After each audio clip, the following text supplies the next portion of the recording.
जयतु संस्कृतम जयतु भारतम।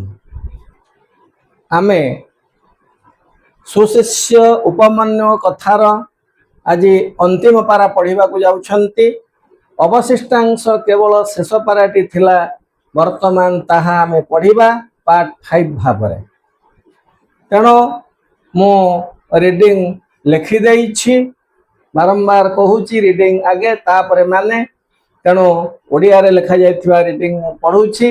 देवनागरी लिपि रे लिखा जाइथिबा निजर पाठ्य पुस्तकटी को उन्मोचन करी समस्ते ओडिया सहित संस्कृत को मिलाई मिलाई रीडिंग करबा मोर अनुरोध। तेणु यह होचे विषय शेष भाग। तेणु समस्ते मन दे ध्यान दे देख। First reading. अथ अश्विनी कुमारौ आहतोः वश्च आवां ते अनया गुरु भक्त्या अतीव प्रीतो स्वः चक्षुष्मान् भव श्रेयस्ते भविष्यति यशस्वी भव ततः उपमन्योः लब्धचक्षुः उपाध्याय निकषा आगत्य प्राणमत् सर्वम् अवदच्य। उपाध्यायः तस्मिन् प्रीतिमान् भूत्वा अवदत् वश्च अश्विनी कुमारो यथा आहतोः तथा ते श्रेयो भविष्यति। सर्वे वेदाः सर्वाणि धर्मशास्त्राणि ते प्रतिभाष्यन्ति त्वमेव सर्वशास्त्रज्ञः भविष्यसि। उपाध्याय वचनात् उपमन्यो तथैव अभवत्। अतः साधुक्तं गुरुभक्त्या किं न सिद्ध्यति। रीडिंग शेष। तापर संधि। संधि मो डाण पाखे लिखि देइछि। वर्तमान गोटे गोटे अंडरलाइन करिकी मु संधि बुझे दउछि। संधि विच्छेद रे आमर सब अंडरलाइन करा जाइछि। तार आंसर मध्य भागरे लेखा सरिछि। वर्तमान बुझौछि देख। लेखा जाइछि अतीव। अतीव रे तरे हर्षेकार नहीं, तरे दीर्घकार अछि। दीर्घ इकार कहिले दुईटा हर्षेकार मिसिले गोटा दीर्घकार हुए। तेणु आमर अति तरे हर्षेकार ई हर्षइकार प्लस ई मिसिकी दीर्घ ई। तेणु अतीव तार संधि विच्छेद हला अति युक्त इव। से भली श्रेयस्ते। श्रेयस्ते एटी सतस्त थिले मु आगुरु बारंबार कहिछि जोठी दंतेश तळे एमति दुई भली गोटे थिबो जाको सतस्त बोली कहंती। एटा हला तर अंश विशेष दंतेशटा विसर्ग ही जीवो। श्रेयस्ते थिला हला श्रेयः। आ स्ते रु जो तर अंश विशेष एकार सफा पळेला ते श्रेयः युक्त ते। सर्वम अवदच्य एटी तीनटा संधि हबो। मकार अछि म थिले हम हलन पसेइबा एवं ता भीतर थिबा अटा को बाहर करनेले सर्वम अवदच्य। सर्वम युक्त अवदत् युक्त च सर्वम अवदच्य। त्वमेव त्वम मर हलन एव तथैव तथा आकार ए मिसिले अई हुए अ ए मिसिले अई हुए।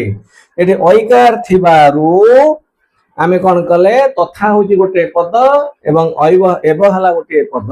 तथा युक्त एव समान तथैव।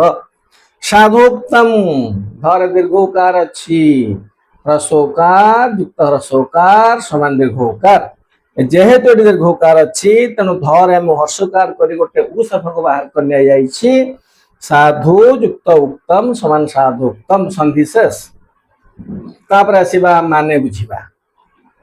देख पिला माने हमर एठारे अश्विनी कुमार दुई जन गुरुଙ୍କ उपदेश अनुसार उपमन्यु अश्विनी कुमार दुई जन को प्रार्थना करबा परे से दुई जन तांको प्रार्थना रे संतुष्ट होई तांको पाखर उपस्थित होई कौन कले वर्तमान एठी लिखा जाइछि अथ अश्विनी कुमार आहतु अथ माने यहाँ परे अश्विनी कुमार बालक बालक शब्दर दुई वचन बालक दुई जन बालक अश्विनी कुमार दुई जन आहतु कहिले कौन कहिले बश्च रे पुआ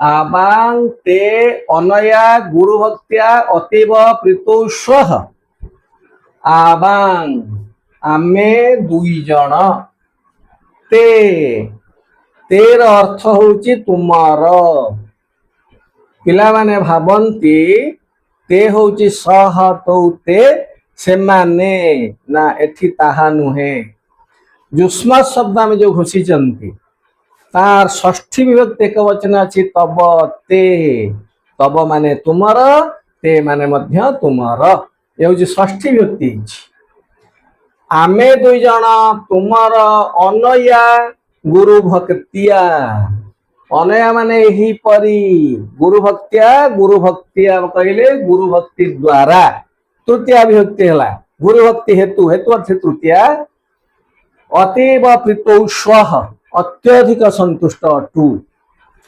तुमर एही परी गुरु भक्ति हेतु आमे दुई जन अत्यंत संतुष्ट अटु बा तेणु से आशीर्वाद देले कहले चक्षुष्मान भव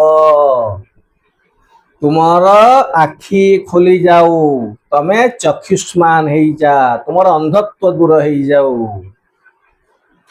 श्रेयस्ते संध्याला श्रेय युक्त ते एठी मध्य ते माने तुमर एठी जेमि ते माने तुमर एठी ते माने तुमर तुमर श्रेय भविष्यति भविष्यति माने हब ते माने तुमर श्रेय माने मंगल भविष्यति माने हब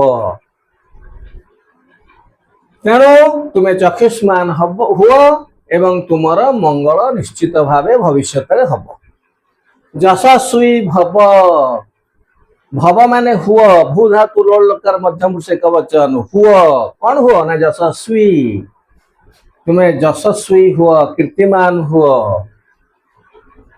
ततः उपमन्यो हो लब्ध चक्षो हो उपाध्याय निकषा आगत्य प्राणमत ततः माने ताहा परे उपमन्यो लब्ध चक्षु उपमन्यो चक्षु लाभ करी सारी आखि फेरी पाइबा परे कौन कला उपाध्याय निकषा उपाध्याय निकट को आगत्य आसी आज युक्त गम युक्त ल्यप प्रकृति प्रत्यय क्वेश्चन आंसर कहबी आसी प्राणमत नमस्कार कले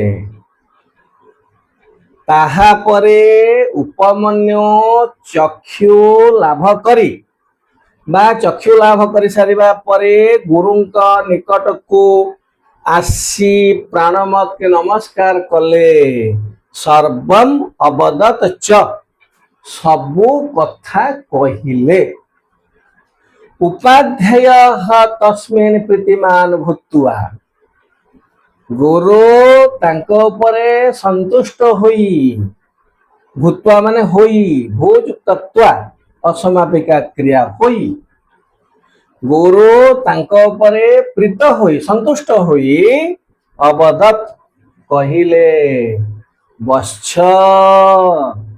अश्विनी कुमारो जथा आहतु अश्विनी कुमार दुई जन जहा कहिले तथा ठीक से भली भाव रे ते एठी ते माने मत तुमर श्रेयो भविष्यति संधि सूत्र रे ओकाटा विसर्ग कहि जवा श्रेयः भविष्यति मंगल हेब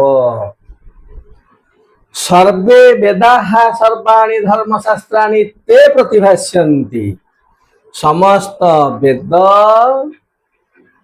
समस्त धर्मशास्त्र तुम ठारे शोभा पाइब प्रतिभास्यन्ति शोभा पाइब तमेव सर्वशास्त्रज्ञ भविष्यसि तुमे सबु शास्त्र रे विज्ञ हेब ज्ञानी हेब सर्वे वेदाः सर्वाणि धर्मशास्त्राणि ते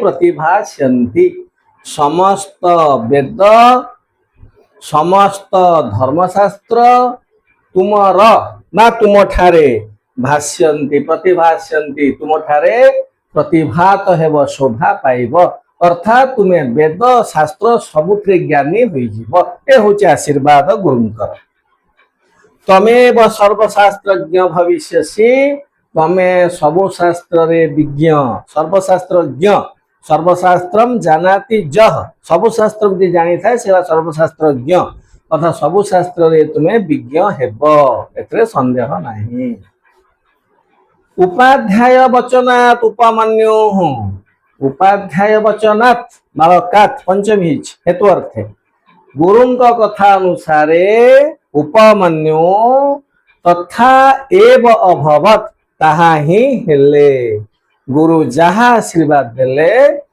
जे तुम ठारे समस्त वेद समस्त धर्मशास्त्र शोभा पाऊ तुम्हें सर्वशास्त्रज्ञ हुआ गुरुंकर वचन अनुसारे आशीर्वाद अनुसारे उपमन्यु ताहा ही हेले अतः साधुक्तम एणु साधुक्तं भलरे कहा जाइछि कौन कहा जाइछि गुरु भक्त्या किं न सिद्ध्यति गुरु भक्ति द्वारा कौन सिद्ध न हुए तेणु आमे गोटे कथा जानिले ए विषय पढ़िले ए विषय आमे गोटे कथा शिक्षा कले जने छात्र तार गुरुजन माननको यथोचित भाव रे भक्ति कले तांकर आशीर्वाद और निश्चित भाव रे समस्त प्रकार कार्य सिद्ध हब जहाँ यही विषय आमको उपदेश माध्यम रे शिखाइला ठीक अच्छी वर्तमान आमर सरीगला या पर हम करबा क्वेश्चन आंसर गले गोटे कथा कहबाकू चाहे जो छात्र छात्री माने आज ओडिसा रो गणित छात्र छात्री तुमे को देखुच